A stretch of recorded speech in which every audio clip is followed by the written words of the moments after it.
आदरणीय गरीबदास साहिब जी का जन्म हरियाणा के जिला झज्जर गांव छुड़ानी में सन 1717 में जाटों के एक प्रसिद्ध धनखड़ परिवार में पिता श्री बलराम जी और माता श्रीमती रानी देवी जी के यहाँ हुआ था। गांव छुड़ानी में गरीबदास जी महाराज जी का नानका था। इनके पिताजी श्री बलराम जी का विवाह गांव छुड़ानी में शिवलाल सिहाग की बेटी रानी देवी से हुआ था।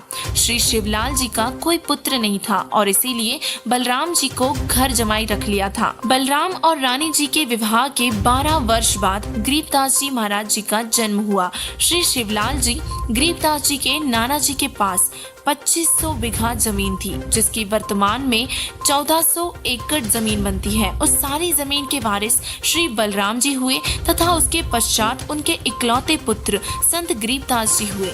गरीबदास जी बचपन से ही अन्य ग्वालों के साथ गौ चराने जाया करते थे। कबलाना गांव की सीमा से सेट नला खेत में 10 वर्ष के बालक गरीबदास जी झांडी के पेड़ के नीचे प्रांत 10 बजे अन्य ग्वालों के साथ जब भोजन कर रहे थे, तभी वहां से कुछ ही दूरी पर सत्य पुरुष कबीर साहिब जी जिंदा महात्मा के रूप में सतलोक से अवतरित हुए।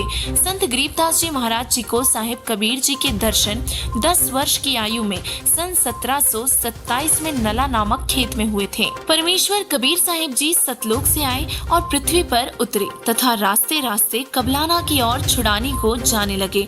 जब ग्वालों के पास आए तो ग्वालों ने कहा कि बाबा जी आओ खाना खाओ। परमेश्वर जी ने कहा कि खाना तो मैं अपने गांव से खाकर चला था। ग्वालों ने कहा कि महाराज खाना नहीं खाते तो दूध तो आपको अवश्य ही पीना पड़ेगा। हम अतिथियों को कुछ खाए पिए बिना नहीं जाने देते।